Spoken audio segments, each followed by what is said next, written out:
আগামীকাল বুধবার ২০২৬ সালের নতুন বছরের প্রথম একাদশী। যে একাদশীর মাহাত্ম্য ভবিষ্যোত্তর পুরাণে বর্ণিত আছে। একসময় যুধিষ্ঠির মহারাজ পরমেশ্বর ভগবান শ্রীকৃষ্ণকে জিজ্ঞাসা করলেন, মাঘ মাসের কৃষ্ণপক্ষের একাদশী তিথির নাম কি, তার ফল কি, তার বিধি বা কি? সেই প্রশ্নের উত্তরে পরমেশ্বর ভগবান শ্রীকৃষ্ণ বললেন, এই একাদশী তিথির নাম হলো ষটতিলা।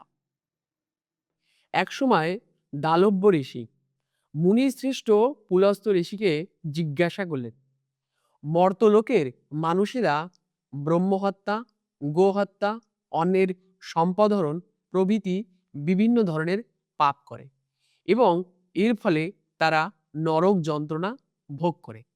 যাতে তারা খুব সহজেই কোনো কাজ করে এই নরক যন্ত্রণা থেকে পরিত্রাণ পায়, সেই বিষয়ে আমাকে বলুন।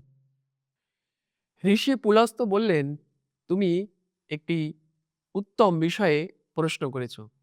মাঘ মাসে পবিত্র হয়ে স্নানের পর ভগবান শ্রীকৃষ্ণের আরাধনা করবে এবং তারপর সেই দিনে পূজাতে কোনো বিঘ্ন ঘটলে হরে কৃষ্ণ মহামন্ত্র উচ্চারণ করবে এবং অগ্রুর, কর্পূর, শর্করা প্রভৃতি ভগবান শ্রীকৃষ্ণকে নিবেদন করবে। এই দিনে কালো তিল দান অত্যন্ত শুভ ও মঙ্গলময়। হে দ্বিজোত্তম, ওই প্রদত্ত তিল থেকে যে পরিমাণে তিল উৎপন্ন হয়, তিল দানকারী তত বছর স্বর্গে বসবাস করার সুযোগ লাভ করে। তিল দ্বারা স্নান, তিল শরীরে ধারণ, তিল জলে মিশিয়ে তা তর্পণ এবং তিল ভোজন ও তিল দান, এই ৬ প্রকার বিধানে সর্বরকমের পাপ বিনষ্ট হয়। একসময় নারদ মুনিও পরমেশ্বর ভগবান শ্রীকৃষ্ণের কাছে এই ষটতিলা একাদশীর ফল ও ইতিহাস জানতে চাইলে যা বলেছিলেন, আমি এখন তা আপনাকে বলছি। পুরাকালে মর্তলোকে এক ব্রাহ্মণী বাস করত। সে প্রত্যেক দিন ব্রত আচরণ ও দেব পূজা পরায়ণ ছিল। উপবাসের কারণে সেই মহাসতী নারী অত্যন্ত ক্ষীণ হয়ে গেছিল। সে সমস্ত রকমের দান গ্রহণ করে ব্রাহ্মণ, কুমারী এবং দেবতাদের মধ্যে দান করে দিতে।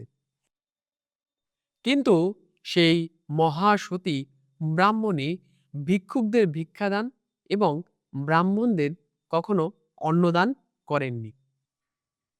তাই একদিন ভগবান শ্রীকৃষ্ণ কাপালিকের রূপ ধারণ করে হাতে তামার পাত্র নিয়ে সেই মহাসতী ব্রাহ্মণী নারীর কাছে ভিক্ষা প্রার্থনা করলেন। তখন ভগবান শ্রীকৃষ্ণ সেই ব্রাহ্মণী নারীকে বললেন, হে ব্রাহ্মণী, আমাকে ভিক্ষা দাও।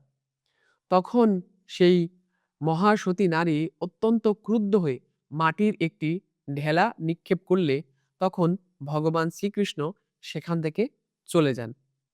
ব্রত প্রভাবে সেই ব্রাহ্মণী নারী বহুকাল পরে স্বর্গলোকে গমন করল এবং মাটির ডেলা দান করার ফলে সে একটি মনোরম গৃহ প্রাপ্ত হলো, কিন্তু সেখানে কোনো ধান ও চাল ছিল না।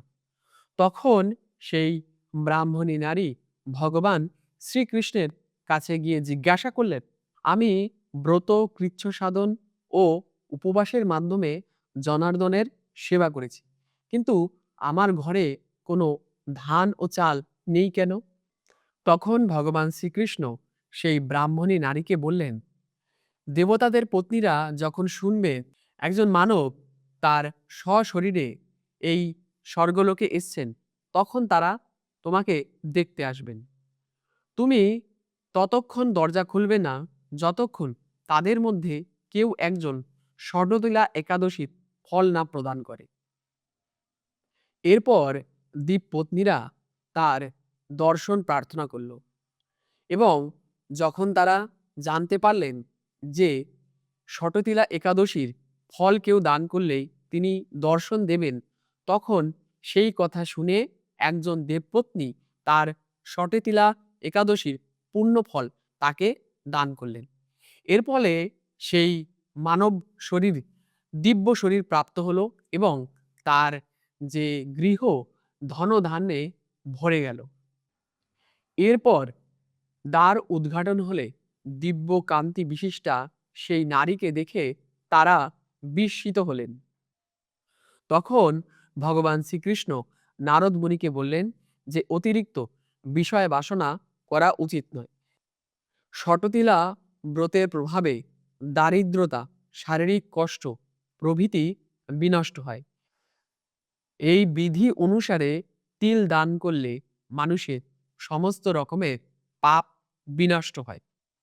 তাই আপনি যদি আপনার জীবনকে সার্থক করে তুলতে চান, আগামীকাল ষটতিলা একাদশী পালন করুন। সমস্ত রকমের পঞ্চশস্য বর্জন করে কেবলমাত্র ফল আহার করে আপনি এই একাদশী তিথি সহজেই পালন করতে পারবেন।